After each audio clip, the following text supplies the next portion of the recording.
বৃত্ত ছন্দের ছন্দ নির্ণয় বা গণনার রীতি। আমি যে কৌশল আপনাদেরকে আজকে শিখাই দিব, এই কৌশল দিয়ে পৃথিবীর আর কোনো স্বরবৃত্ত ছন্দ আপনারা মিস্টেক করতে পারবেন না।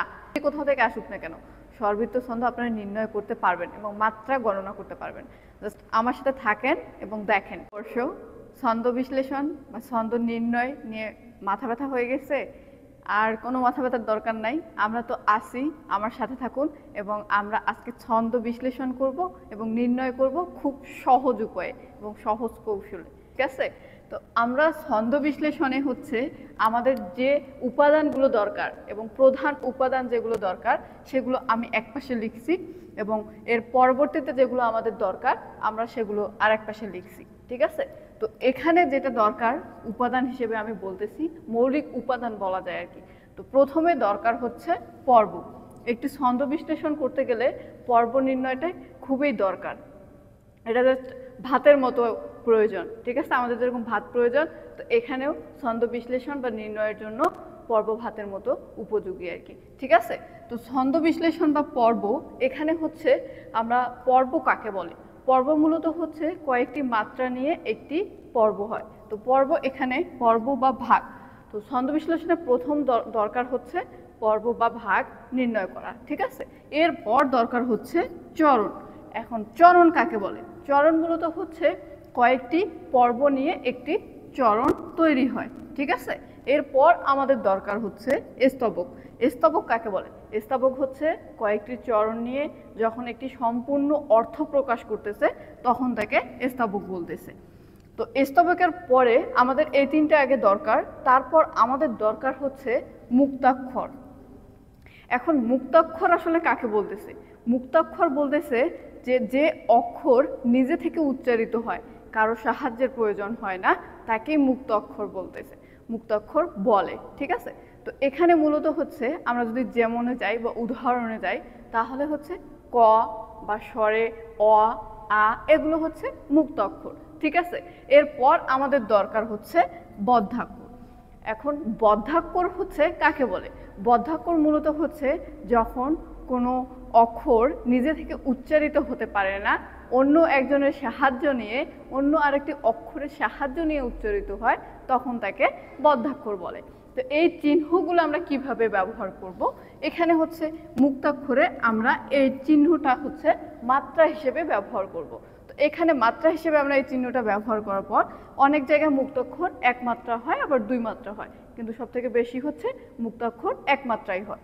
এরপর বদ্ধাক্ষর। বদ্ধাক্ষর হচ্ছে যখন হচ্ছে আপনার এক মাত্রা হবে তখন আমরা একটা দিব, আর যখন দুই মাত্রা হবে তখন দুই মাত্রা দিব। তো এখানে বদ্ধাক্ষরের বিষয়টা হচ্ছে যে স্বরবৃত্ত ছন্দে বদ্ধাক্ষর একরকম হয়, আবার অক্ষরবৃত্ত ছন্দে একরকম হয়, মাত্রাবৃত্ত ছন্দে একরকম হয়। তো ওটা বৈশিষ্ট্যের উপরে নির্ণয় করতেছি। ঠিক আছে? আমরা একটু পরে আসতেছি। এরপর আমাদের যেটা খুব প্রয়োজন, যেটা না হলেই নয়, ঠিক আছে, সেটা হচ্ছে যে প্রশ্ন আসবে যে কোনো একটি ছন্দ দিবে বা কবিতা অংশ দিয়ে বলবে যে এটি কোন ছন্দে, এটি কোন ছন্দের উদাহরণ। ঠিক আছে? তখন কিন্তু আমাদেরকে এগুলো দরকার। ঠিক আছে? এই যে এগুলো হচ্ছে যে ছন্দের প্রকারভেদ। ছন্দের প্রকারভেদ হচ্ছে স্বরবৃত্ত ছন্দ, স্বরবৃত্ত ছন্দ, দেন মাত্রাবৃত্ত ছন্দ, তারপর হচ্ছে অক্ষরবৃত্ত ছন্দ। এখন আমাদের যে কোনো একটা ছড়ার অংশ দিবে বা কবিতার অংশ দিবে, দিয়ে বলবে যে এই ছড়াটা কি মাত্রাবৃত্ত, মানে মাত্রাবৃত্ত উল্লেখ করবে না, কিন্তু বলবে যে এই ছড়াটিকে বিশ্লেষণ করুন বা নির্ণয় করুন। ঠিক আছে? তখন কিন্তু হচ্ছে আমাদের এই স্বরবৃত্ত কিনা, মাত্রাবৃত্ত কিনা, অক্ষরবৃত্ত কিনা, এটা কিন্তু আমাদেরকে বিশ্লেষণ করতে হবে। ঠিক আছে? তো এরপর আমরা উদাহরণ দিয়ে বিশ্লেষণ করব যে মাত্রাবৃত্ত ছন্দ কোনগুলো হবে, স্বরবৃত্ত ছন্দ কোনগুলো হবে এবং হচ্ছে অক্ষরবৃত্ত ছন্দ কোনগুলো হবে। আমরা এখন জানবো স্বরবৃত্ত ছন্দ নির্ণয় বা মাত্রা গণনা রীতি। আমি আপনাদেরকে যে কৌশলগুলো শিখাবো, সেই কৌশলগুলো যদি আপনি ফলো করেন তাহলে পৃথিবীর আর কোনো স্বরবৃত্ত ছন্দে আপনি আটকাবেন না। তাহলে আমাকে ফলো করেন, আমার সাথে থাকেন এবং ভিডিওটি দেখেন। এখানে আমরা হচ্ছে পাচ্ছি স্বরবৃত্ত ছন্দ নির্ণয় বা মাত্রা গণনা। এখন স্বরবৃত্ত ছন্দ নির্ণয় বা মাত্রা গণনার জন্য হচ্ছে আমাদের কয়েকটি মূল উপকরণ দরকার। ঠিক আছে? জাস্ট তিনটা আপনারা পয়েন্ট মনে রাখবেন। এই তিনটা পয়েন্ট মনে রাখলেই আর কোনো কিছু মনে রাখার দরকার নাই।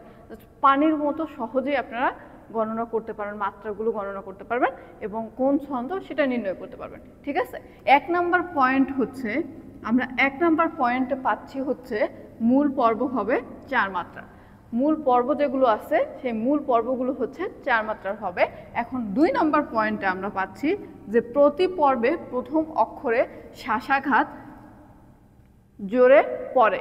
শ্বাসাঘাত কি? এখন আপনাদের মনে প্রশ্ন আসতে পারে যে এই শ্বাসাঘাতটা কি। ঠিক আছে, শ্বাসাঘাত কি? এখন শ্বাসাঘাতকে আমরা সহজে বলতে পারি যে জোর।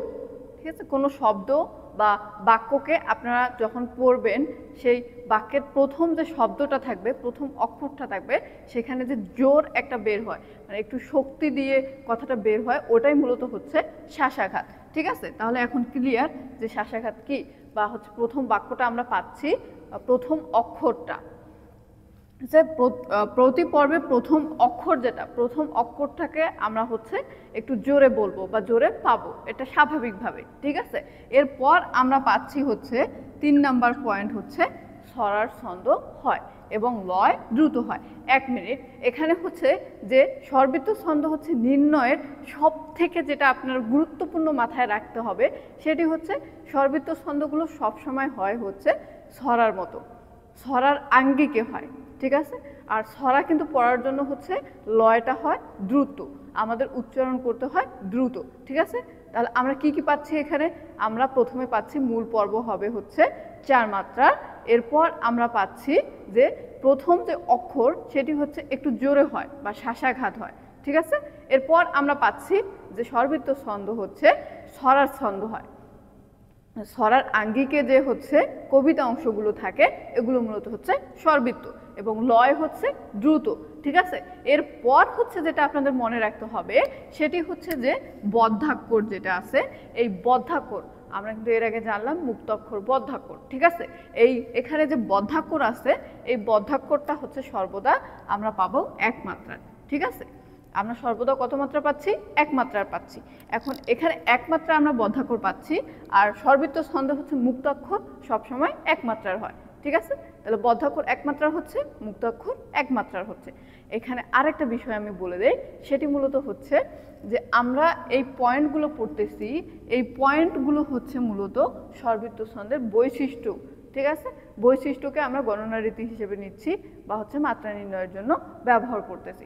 বৈশিষ্ট্য তো অনেকগুলো আছে, তো অনেকগুলো তো দরকার নাই আমাদের গণনা রীতির জন্য, আমরা জাস্ট যে কয়েকটা দরকার এই কয়েকটা নিচ্ছি। ঠিক আছে, এরপর হচ্ছে আমরা একটা উদাহরণ পাবো। উদাহরণটা যখন আমরা করব, আমি যখন করে দেখাচ্ছি তাহলে দেখেন যে আরো কত সহজ লাগতেছে। ঠিক আছে, তো উদাহরণ এখানে হচ্ছে বৃষ্টি পড়ে টাপুর টুপুর নদেই এলো বান। ঠিক আছে, তো এখানে যে এটা একটা চরণ, আমরা একটু আগে জানলাম যে আমাদের কি দরকার? পর্ব দরকার, স্তবক দরকার, চরণ দরকার। ঠিক আছে, মুক্তাক্ষর দরকার, বদ্ধাক্ষর দরকার। এখন ওইগুলোর প্রয়োগ কিভাবে হচ্ছে এখানে জাস্ট দেখেন আপনারা। তো এখানে বৃষ্টি পড়ে। ঠিক আছে, তো বৃষ্টি পড়ে আমরা এখন হচ্ছে পর্ব ভাগ করব।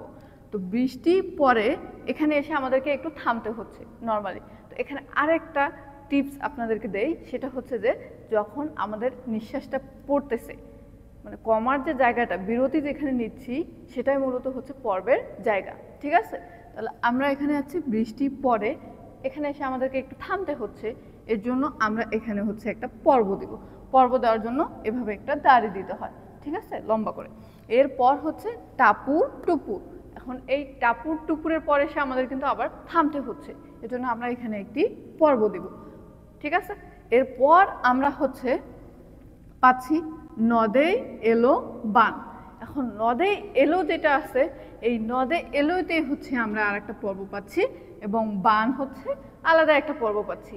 ঠিক আছে, তো এখন আমরা এটা হচ্ছে এটা একটা পর্ব, বৃষ্টি পরে একটা পর্ব, টাপুর টুপুর হচ্ছে একটা পর্ব, নদে এলো একটা পর্ব এবং বান হচ্ছে আর একটা পর্ব।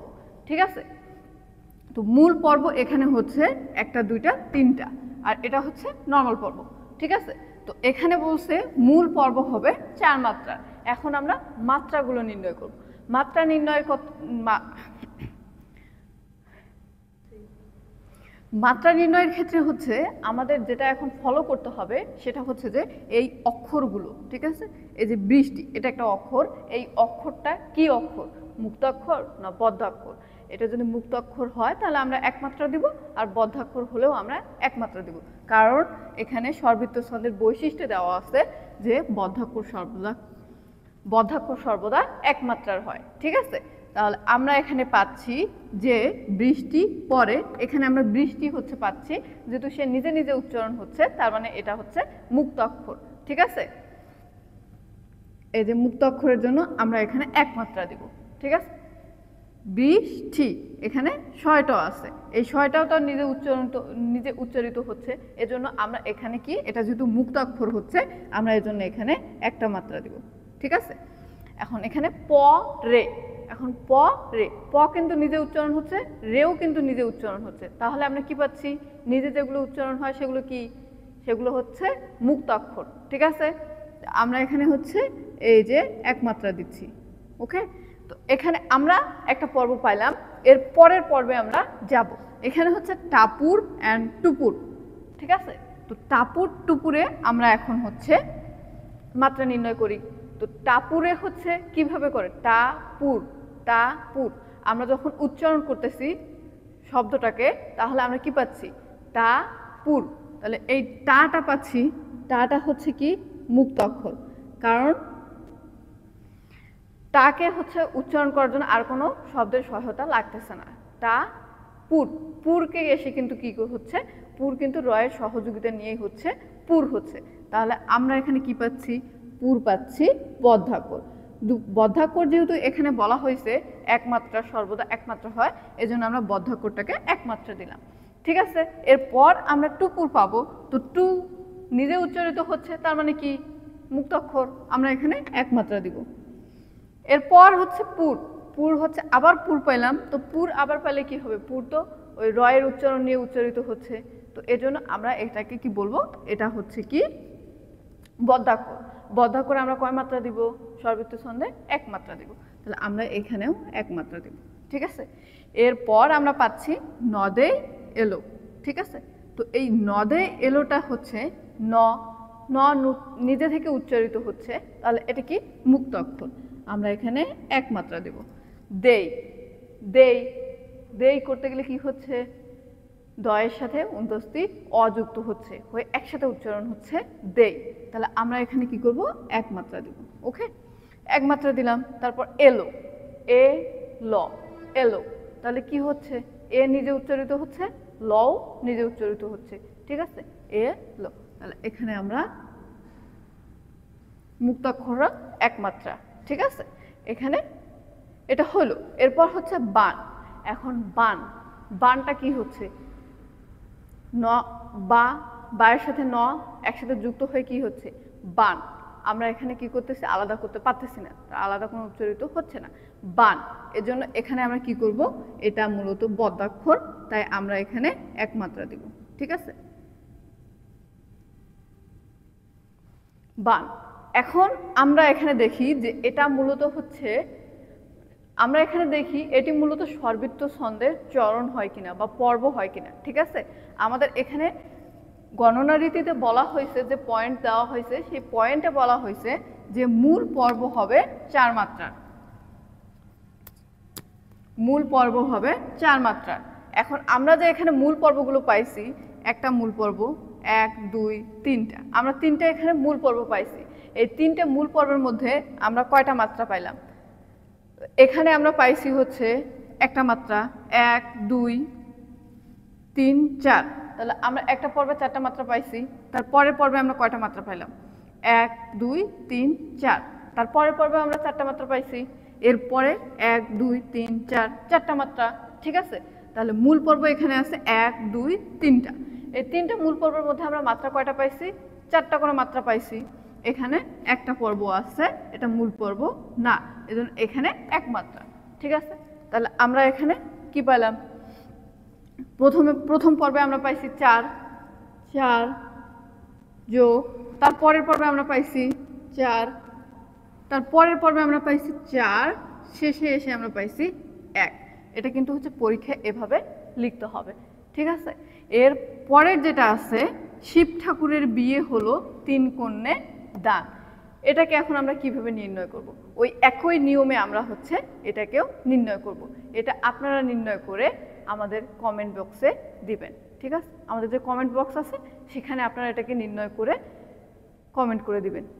আমি দেখে নিব যে ঠিক হয়েছে কিনা, ঠিক আছে। কোনো সহায়তা লাগলে আপনারা কমেন্ট করবেন। এরপর আমরা যাব হচ্ছে মাত্রাবৃত্ত ছন্দে। এখানে আমরা কিছু কৌশল অবলম্বন করব। কৌশল ছাড়া এগুলো নির্ণয় করা অনেক টাফ, ঠিক আছে। আমার সাথে থাকুন এবং সম্পূর্ণ ভিডিও দেখুন।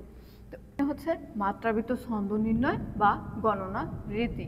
আমরা এখানে জাস্ট 3টা পয়েন্ট হচ্ছে তুলে ধরছি। এই 3টা পয়েন্ট মাথায় রাখেন এবং পয়েন্টগুলো খুবই সহজভাবে মনে রাখতে পারবেন। তো এই 3টা পয়েন্টের উপরে নির্ভর করতেছে হচ্ছে মাত্রাবৃত্ত ছন্দটা নির্ণয় করা বা হচ্ছে গণনা করা, ঠিক আছে। তো এই 3টা পয়েন্টের হচ্ছে প্রথম পয়েন্ট আমরা পাচ্ছি হচ্ছে মূল পর্ব হবে 6 মাত্রারও অধিক। যেখানে আমরা পাইছি স্বরবৃত্ত ছন্দে হচ্ছে মূল পর্ব 4 মাত্রা ছিল, কিন্তু এখানে আবার মূল পর্বের মাত্রাগুলো হবে 6 মাত্রা বা তারও অধিক হবে, ঠিক আছে। নির্দিষ্ট কোনো নাই, 6 মাত্রার পরে 5 মাত্রাও হতে পারে, 7 মাত্রাও হতে পারে, সেটা পর্বের উপরে নির্ভর করতেছে, ঠিক আছে। কিন্তু 6 পর্বের অধিক হবে আর কি। তো এরপর হচ্ছে আমরা পাবো হচ্ছে ছন্দগুলো হচ্ছে ধ্বনি প্রধান বা কবিতার মতো, ঠিক আছে। তো এখানে যে ছন্দগুলো থাকবে এই ছন্দগুলো মূলত হবে ধ্বনি প্রধান বা কবিতার মতো। এখন ধ্বনি কি এটা তো আপনারা জানেন, বাংলা সাহিত্যে পড়েন, অবশ্যই ধ্বনি কি জানেন। কিন্তু আমি সহজ করে যদি বলি তাহলে হবে যে কবিতার মতো। তাহলে মাত্রাবৃত্ত ছন্দের যে ছন্দ নির্ণয় আসবে এবং যে অংশগুলো থাকবে, ঠিক আছে, ছন্দের যে অংশগুলো থাকবে এই অংশগুলো নির্ভর করে হচ্ছে কবিতার উপরে, ঠিক আছে। তাহলে মাত্রাবৃত্ত ছন্দগুলো মূলত হচ্ছে কবিতাকে নির্ভর করে এবং কবিতার উপরে নির্ভরশীল, ঠিক আছে। তাহলে আমরা মাত্রাবৃত্ত ছন্দগুলো পাচ্ছি হচ্ছে কবিতা নির্ভর, আর আমরা হচ্ছে স্বরবৃত্ত ছন্দ পাইছি হচ্ছে ছড়া নির্ভর, ঠিক আছে। তাহলে এটা একটা সহজ ট্রিক্স। মাত্রাবৃত্ত ছন্দ হচ্ছে কবিতার মতো বা কবিতা নির্ভর বা ধ্বনি প্রধান, ঠিক আছে। এরপর আমরা পাচ্ছি হচ্ছে স্বরবৃত্তের চেয়ে ধীরে লয় ও অক্ষরবৃত্তের চেয়ে দ্রুত। আমরা হচ্ছে স্বরবৃত্তে হচ্ছে লয়টা পাইছি হচ্ছে খুব দ্রুত, কিন্তু মাত্রাবৃত্তে এসে আমরা পাচ্ছি সে স্বরবৃত্তের চেয়ে হচ্ছে এখানে লয়টা একটু ধীরে হবে, কিন্তু এরপরে যে অক্ষরবৃত্ত আছে এই অক্ষরবৃত্তের থেকে হচ্ছে লয়টি একটু দ্রুত হবে, ঠিক আছে। তো এরপর হচ্ছে যেটা আমাদের খুব বেশি গুরুত্বপূর্ণ, আমি যেটা একটু আগে বললাম সেটা হচ্ছে বদ্ধাক্ষরটা। তো বদ্ধাক্ষরের বৈশিষ্ট্যটা হচ্ছে ভিন্নভাবে দেওয়া আছে। স্বরবৃত্তে একটা আছে, মাত্রাবৃত্তে একটা আছে এবং অক্ষরবৃত্তে একটা আছে, ঠিক আছে। তো এখানে আমরা যেটা পাচ্ছি সেটি হচ্ছে যে আমরা এখানে বদ্ধাক্ষর অক্ষরের শেষে স্বরধ্বনি যদি থাকে, অক্ষরের শেষে যখন স্বরধ্বনি থাকবে তখন হচ্ছে আমরা কি পাবো, 1 মাত্রা পাবো।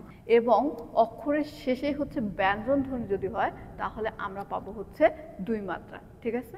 তাহলে অক্ষরের শেষে যদি স্বরধ্বনি হয় 1 মাত্রা আর ব্যঞ্জন ধ্বনি হলো হচ্ছে 2 মাত্রা। এরপর আমরা আসবো হচ্ছে উদাহরণে আসলে আপনারা আরো ক্লিয়ার হয়ে যাবেন যে কিভাবে হচ্ছে আমরা নির্ণয় করতেছি, ঠিক আছে, এবং কত সহজ এটা দেখেন। এখানে হচ্ছে আমরা এইখানে আগে হচ্ছে আমরা পড়ে নেই কবিতার লাইনটি বা চরণটি, ঠিক আছে। এটাকে আমরা চরণ বলবো, যেহেতু একটু আগে আমরা জেনেছি। তো এইখানে হচ্ছে কবিতার চরণটি হচ্ছে যে এইখানে তোর দাদির কবর ডালিম গাছের তলে। তো এখানে আমরা যেটা পাচ্ছি মাত্রাবৃত্তে হচ্ছে আমরা কি পাচ্ছি, তাহলে মাত্রাবৃত্তে আমরা পাচ্ছি হচ্ছে কবিতা নির্ভর বা ধ্বনি প্রধান, ঠিক আছে, মূলত কথা পাচ্ছি। তো এখানে জসিম উদ্দিনের হচ্ছে কবর কবিতার একটি চরণ নেওয়া হয়েছে। তার মানে আমরা যে আমাদের কমন যে কবিতাগুলো আছে এই কবিতাগুলোর মধ্যে থেকে আমরা চরণগুলো পাবো, ঠিক আছে। তাহলে যখনই দেখবেন যে কবিতার কোনো লাইন দেওয়া হয়েছে বা চরণ দেওয়া হয়েছে তখনই ধরে নেবেন, তখনই বুঝবেন যে ওটাই মূলত মাত্রাবৃত্ত ছন্দ, ঠিক আছে। আমরা এটাকে হচ্ছে মাত্রা নির্ণয় করব।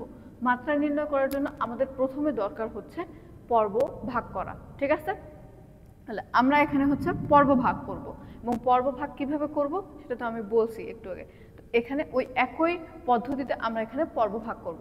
তো এইখানে হচ্ছে এইখানে তোর, তারপর আমাদেরকে থামতে হচ্ছে না এইখানে তোর বলার পরে, এজন্য আমরা এখানে হচ্ছে দাঁড়িয়ে দেব। দাড়ি বলতে হচ্ছে এটাকে রস্য জ্যোতি বলা হয়, ঠিক আছে? এই রস্য জ্যোতিটা আমরা ব্যবহার করব। এরপর হচ্ছে দাদির কবর। দাদির কবরে এসে আমাদেরকে একটু থামতে হচ্ছে, এজন্য আমরা এখানে একটা পর্ব দিব, ঠিক আছে? এরপর ডালিম গাছে, এখানে এসে আমাদেরকে আরেকটা পর্ব দিতে হচ্ছে, আমরা যেন আরেকটা পর্ব দিলাম। তো এরপরে হচ্ছে তলে, তলে কিন্তু সম্পূর্ণ আলাদাভাবে উচ্চারণ হচ্ছে, এই জন্য তলে নিজে একটা পর্ব। তো এখানে হচ্ছে আমরা দুইটা দাঁড়িয়ে দেবো, কারণ এটি মূলত একটি চরণ, চরণের যেহেতু এখানে শেষ হচ্ছে এজন্য আমরা দুইটা দাঁড়িয়ে দেবো।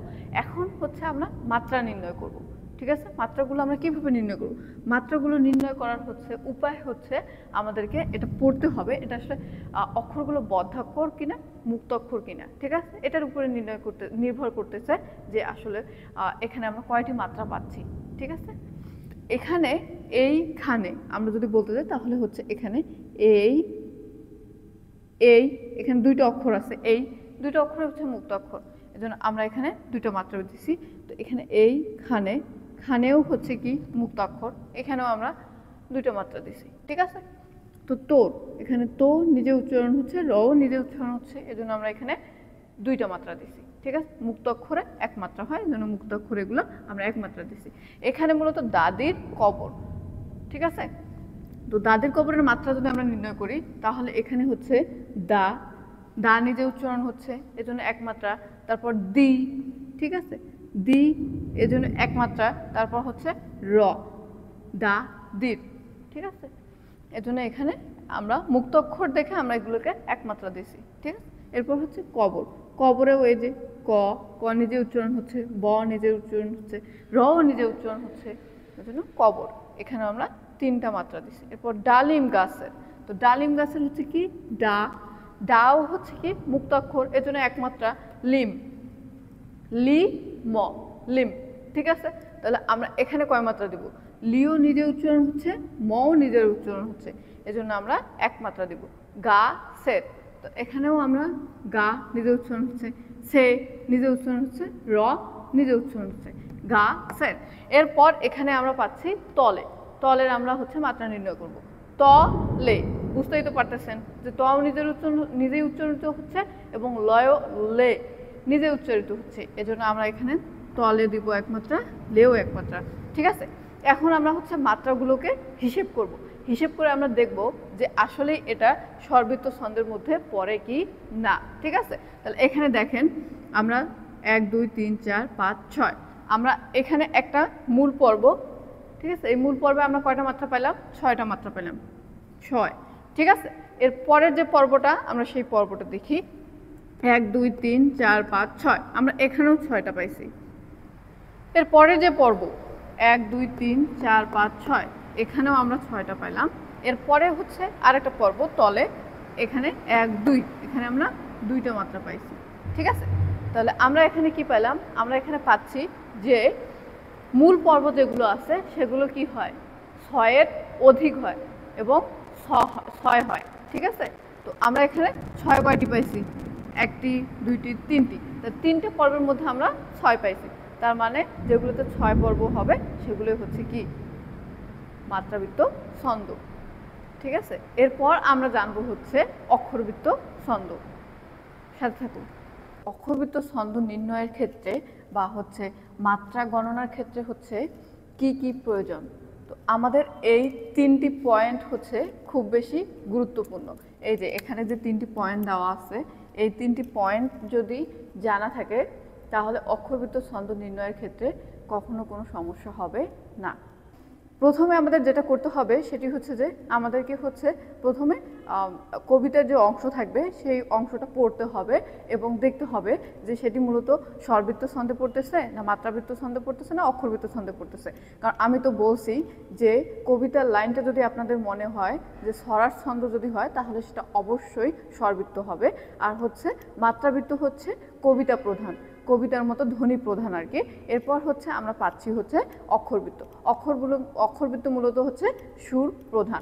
তো এখানে হচ্ছে আমাদের যা দরকার প্রথমে তা হচ্ছে আমরা পর্ব নির্ণয় করব।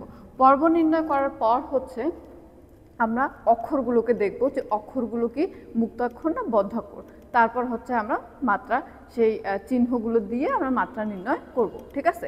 তো এখন আমরা আসি হচ্ছে যে আমাদের এখানে অক্ষরবৃত্ত ছন্দ নির্ণয়ের ক্ষেত্রে যে 3টি পয়েন্ট দরকার, এই 3টি পয়েন্ট আসলে কি দরকার।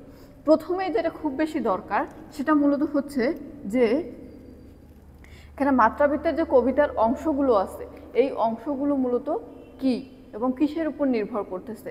তো আমাদেরকে দেখতে হবে কবিতার অংশ যদি হচ্ছে সুর প্রধান হয়, এই যে সুর প্রধান, তো যদি সুর প্রধান হয় সেক্ষেত্রে হচ্ছে আমাদেরকে বুঝতে হবে যে সেটি মূলত হচ্ছে অক্ষরবৃত্ত, ঠিক আছে।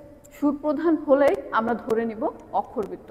এরপর আমাদের দেখতে হবে যে মূল পর্ব সবসময় হচ্ছে কি 8 মাত্রার হচ্ছে কিনা। এই যে মূল পর্ব সবসময় 8 মাত্রার হতে হবে এবং হচ্ছে বা 10 মাত্রার হবে, ঠিক আছে, পর্বের মাত্রাগুলো। এরপর আমরা পাচ্ছি হচ্ছে কি বদ্ধাক্ষর যদি শেষে থাকে সেক্ষেত্রে আমাদের 2 মাত্রা হবে, আর যদি হচ্ছে প্রথমে থাকে বা মধ্যে থাকে সেক্ষেত্রে 1 মাত্রা গুনতে হবে, ঠিক আছে। তো এখন হচ্ছে আমাদের, আমি আবারও বলতেছি যে আমরা কিভাবে বুঝবো যে এই কবিতার অংশটি হচ্ছে অক্ষরবৃত্ত ছন্দের, ঠিক আছে। কারণ আমরা যখন কবিতার অংশটি পড়ব বা হচ্ছে চরণটি পড়ব তখন কিন্তু আমরা বুঝতে পারবো সেখানে কি অতিরিক্ত সুর লাগতেছে না সেটা ছড়ার ছন্দ হচ্ছে না হচ্ছে